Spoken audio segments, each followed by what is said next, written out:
ये क्या है, बो एंड एरो है क्या? Yep. वाओ, ये लेकिन मेरे पीछे क्यों रखा है? मेरे को करने वाले क्या बुलजाए? वो ऐसे ही करे. They'll come. No, they'll put an apple on my head and say Namita sit still. I think that's exactly what's going to happen. That's what they're going to do. Oh, मेरे बोला ना. ये साइड से जाएंगे दो. And somebody is going to shoot. This face has taken a lot of work. I don't want one scar.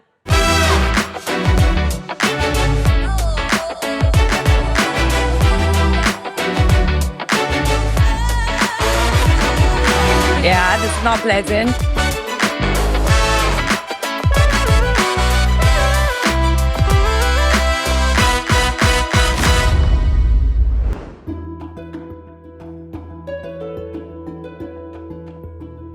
Are you ready, Namita?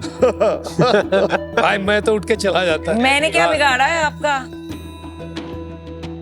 निकल लूं यहाँ से? हाँ. ओ ये पतली गली.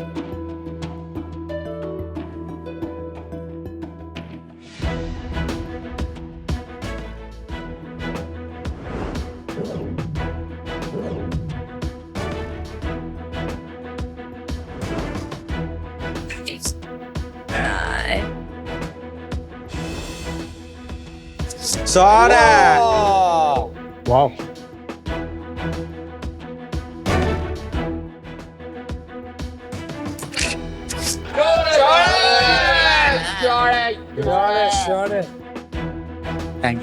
Thank you. साक्स, मेरा नाम मोइरांग थेम राज. मैं इम्फाल से हूँ. मेरे जैसे देश का कई आर्टिस्ट पोटेंशियल और मेहनत उनका बजट के सामने झुक जाता है. इसके लिए मैंने लाया है BLYX यानी बो, लाइन, हील और एक्स. 4 थिंग्स जो है आर्टिस्ट की पूरी जर्नी को सिंबलाइज करता है. हम मणिपुर पे हाई क्वालिटी बम्बू से एफोर्डेबल इंडियन राउंड बो बनता है और हम B2B भी सप्लाई करते हैं. हम जल्दी से जल्दी इंटरनेशनल स्टैंडर्ड से मिलने वाला रिकर्व और कंपाउंड भी हम जल्दी लॉन्च करेंगे ताकि हम ग्लोबल ब्रांड का भी हम टक्कर दे सकें. साक्स, इंडिया पे आर्चरी विरासत है. महाभारत का अर्जुन हो या आज का दीपिका कुमारी, इस लिगेसी को आगे बढ़ाने के लिए मेरा आक्स है 50 लाख फॉर 2% इक्विटी ताकि किसी को ओलंपिक ड्रीम छूट न जाए मेरे जैसे. Thank you sir. Well done. Welcome to shark tank. बहुत ही अनोखी पिच है. टेल अस मोर अबाउट आपका बैकग्राउंड क्या है और फिर इसको बिजनेस बनाने के बारे में आपने क्यों सोचा? क्योंकि मैम ओलंपिक्स हो रहा था. मेरा फैमिली 2-3 लाख रुपए का इम्पोर्टेड वो एफोर्ड नहीं कर पाए. इसके लिए मैंने ओलंपिक तक मैं जा नहीं पाया. मेरा स्कूलिंग जवाहर नवोदय विद्यालय से स्टार्ट हुआ था. उसके बाद मैं दिल्ली यूनिवर्सिटी पे आ गया था, रामजस कॉलेज पे. उसके बाद मैं मास्टर किया था. उसके बाद उसी टाइम पे मेरा जर्नी स्टार्ट हुआ था मेरा एंटरप्रेन्योर का. कौन सा साल था ये? Starting from 2018 sir. आपने कहा आप ओलंपिक्स नहीं जा पाए. हाँ. तो आप कुछ स्टेट या नेशनल कुछ खेलते थे पहले? खेला था सर. दिल्ली यूनिवर्सिटी को मैंने रिप्रेजेंट किया था. कोई रैंक आया था? रैंक तो नहीं आया था सर. तो क्या था आपका? दिल्ली स्टेट खेला था मैं. गोल्ड और सिल्वर आया था जूनियर पे. फिर सीनियर होते हुए क्या हुआ? पढ़ाई पे थोड़ा कर रहा था सर मैं. अच्छा, पढ़ाई करनी पड़ी, ये छोड़ दिया? हाँ सर. पढ़ाई कहाँ तक किया है? अभी सर मैं PhD कर रहा था. क्या? PhD. What is your thesis? Statistical studies on breast cancers in Manipur. God. जो इंटरनेशनल स्पोर्ट्स हम देखते हैं उसमें जनरली ऐसे लगता है कुछ थोड़े एडवांस मटेरियल्स के बनते हैं. तो अभी ये वुड बेस्ड आर्चरी हो रही है? नहीं sir, this is basically for the beginners of the archers. और जो बिगिनर के लिए जो इक्विपमेंट आते हैं अभी मार्केट के अंदर, हाँ, वो किस प्राइस पॉइंट पे आते होंगे और कौन है जो बनाता है उन्हें? इसके लिए तो फैक्ट्री इन मणिपुर पे है अभी भी. 9-10 फैक्ट्री है. बाकी इंडिया, ऑल ओवर इंडिया के लिए हम बात करें मतलब 60-70 फैक्ट्रीज है. अच्छा. और वो किस प्राइस पॉइंट पे आते हैं? हम तो सर B2B करते हैं. उसमें सिर्फ होलसेल देते हैं उन लोगों को. हरियाणा, पंजाब, लुधियाना ज़्यादा से ज़्यादा सामान उधर जाता है. उसके बाद हम पेनिनसुलर रीजन पे केरला और कोलकाता हम वहीं पे स्टोर लगा. प्राइस कितना है? जो हम होलसेल देते हैं उसको 2500 पे देते हैं. 2500 में क्या मिलता है? यही वो मिलता है सर. अगर आप भी एक शार्क की तरह सोचते हैं तो उसका भी क्या मतलब है? ऐसा तो नहीं होगा कि आप सोनी लिव ऐप पे जाएंगे, बी अ होम शार्क खेलेंगे और एपिसोड देखते देखते बहुत सारे इनाम जीत जाएंगे, है ना? समझ गए ना? सोनी लिव ऐप डाउनलोड कीजिए and be a home shark. Exactly क्या चीज है जिसके कारण आपने शुरू किया ये? कोई इंडिया का इक्विपमेंट हम अभी तक ओलंपिक पोडियम पे नहीं जा रहे. तो ये मोर इमोशनल रीजन है कि मेरे को इंडिया से कोई नहीं जा रहा है इसलिए देना है। मेरे जैसे बहुत सारे आर्टिस्ट सफर कर रहे हैं सर उस बजट से। बजट की वजह से सफर कर रहे हैं कि खरीद नहीं पाते। हाँ आप बोल रहे हो इंटरनेशनल वाला 3-4 लाख रुपए का आता है, यस सर। और आप जो बनाओगे को वो कितने में बिकेगा? 1 लाख के अंदर सर। वो करना चाहते हो आप ताकि ये और एक्सेसिबल बन जाए लोगों के लिए जो खेलना चाहते हैं archery to represent India. That's your mission. Yes sir. Okay. Recurve और कंपाउंड जो बोस हैं कोई बनाता भी इंडिया के अंदर?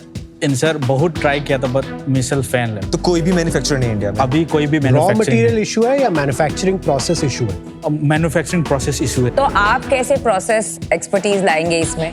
वर्ल्ड का बड़ी फैक्ट्री से हम बातचीत कर रहे थे अभी। Global factory global factories. तो ये जो बातचीत चल रही है हाँ। ये कहाँ तक पहुंची है? मतलब आप कैसे हमें कॉन्फिडेंस आए कि आपको ये पार्टनरशिप मिलेगी और फिर वो आपको ये प्रोसेस समझाएंगे और आप ये बना पाएंगे?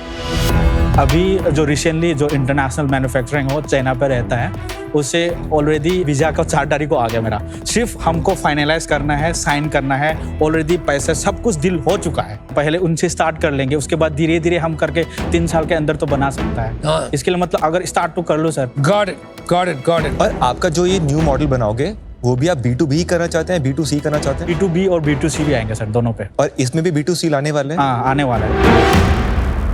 अभी जो फैक्ट्री है उसमें कितने लोग काम करते हैं? अभी 15 वर्कर्स है। अगर ये प्रोफेशनल लेवल पे यूज होगा तो equipment has to be like perfect. या वो कैसे जज करते हैं? जो अभी जो मेरा हेड है ऑलरेडी 15-20 साल से काम कर रहा था। मतलब वो बेंगलोर से एक अपूर्वा कंपनी से था। वो मणिपुर पे आया था मतलब शादी करने के लिए। उसके बाद गॉड ने भगवान ने मुझे को दिया था मतलब मिलने के लिए। हाँ मिल गया। उसके बाद मैंने पकड़ लिया था स्टार्टिंग पे। राज ये बनता कितने का है? यूनिट इकोनॉमिक्स बताओ सर। हाँ जी बताइए। मान के चले जाना हम 100 रुपये का बना रहा है, उस पर 30% वो चले जाता है मटेरियल में। हाँ उसके बाद 54% जो है हमारा सैलरी पे निकल जाता है। उसके बाद 6% लॉजिस्टिक पे जाता है और 1% पैकेजिंग में जाता है। उसके बाद बाकी इबिटा में बैठा हुआ था। हाँ तो आप प्रॉफिटेबल हैं ऑलरेडी? अब प्रॉफिटेबल है। अब नंबर्स पे आ जाए थोड़ा समझें आपका बिजनेस कैसा है। FY 23-24 पे मैंने 32 लाख मैंने कमाया है। उसके बाद मैंने नेक्स्ट फाइनेंशियल ईयर में 62 आ गया था। उसके बाद अभी लेटेस्ट वाला फाइनेंशियल ईयर पे मेरा आ गया था 92 लाख। अगली साल के लिए प्रोजेक्शन कर रहे हैं 10 करोड़ सर। हम इंक्लूड करें मतलब रिकर्व और कंपाउंड भी हाँ वही मैं समझ गया। आपने बोला था आप PhD भी कर रहे हो। हाँ सर। तो उसमें जो आपने पढ़ाई करी है वो यूज करोगे या फिर आप ये बिजनेस? सर डॉक्टरेट मिलने के बाद यही पे घुसना है मैं। तो वो क्यों कर रहे हो? सर मतलब स्टडी में मतलब थोड़ा अच्छा था मुझे। ये मुझे अभी लग रहा है आपका थोड़ा पैशन प्रोजेक्ट जैसा लग रहा है कि आपका मन कर रहा था, स्कूल में खेला था, कॉलेज में खेला था, अब मैं करना चाहता हूँ। तो थोड़ा भी ये नहीं लग रहा कि आप क्या करोगे आगे जाके, PhD का काम या पैशन प्रोजेक्ट। सेकंड मेरे को ये लग रहा है कि मार्केट जो है ना इंडिया में इसकी तरफ गई नहीं है।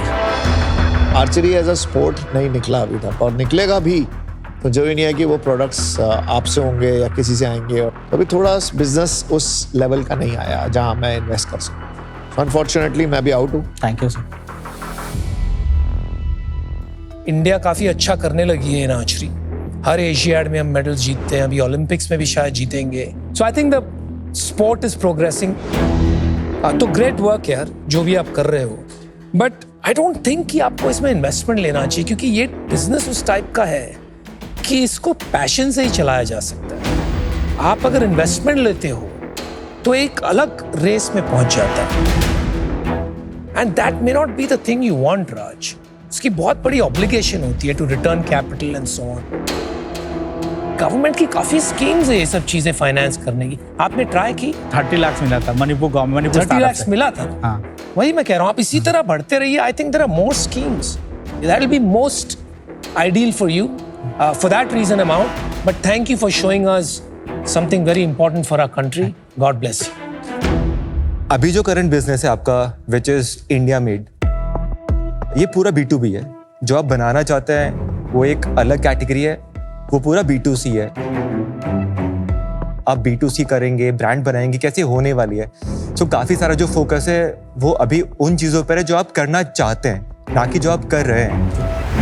May be after launch if you feel कि वहाँ पे आपको कुछ सपोर्ट चाहिए या कुछ और चीज़ें चाहिए, बट वो स्टेज के बाद वी कैन कनेक्ट लेटर आज के लिए मैं भी बाहर हूँ उससे, बट गुड लक। आपने पिच की शुरुआत की बाय सेइंग कि मेरा जो ड्रीम है वो है कि Indian made bows and arrows are used in Olympics, तो उसके लिए यहाँ खुद का मैन्युफैक्चरिंग करें ताकि वो सेम चीजें आप यहाँ बना सके फॉर हाफ द प्राइस। तो अभी तो ना वो फैक्ट्री बनी है, ना विजिबिलिटी है कि आप बना पाएंगे। वो आप थोड़ा सा उसमें आगे बढ़िए, थोड़ा सा इन्वेस्टर्स को कॉन्फिडेंस दिलवाइए कि आप ये कर पाते हैं, फिर हम उसमें पैसे डालेंगे। For today I am out.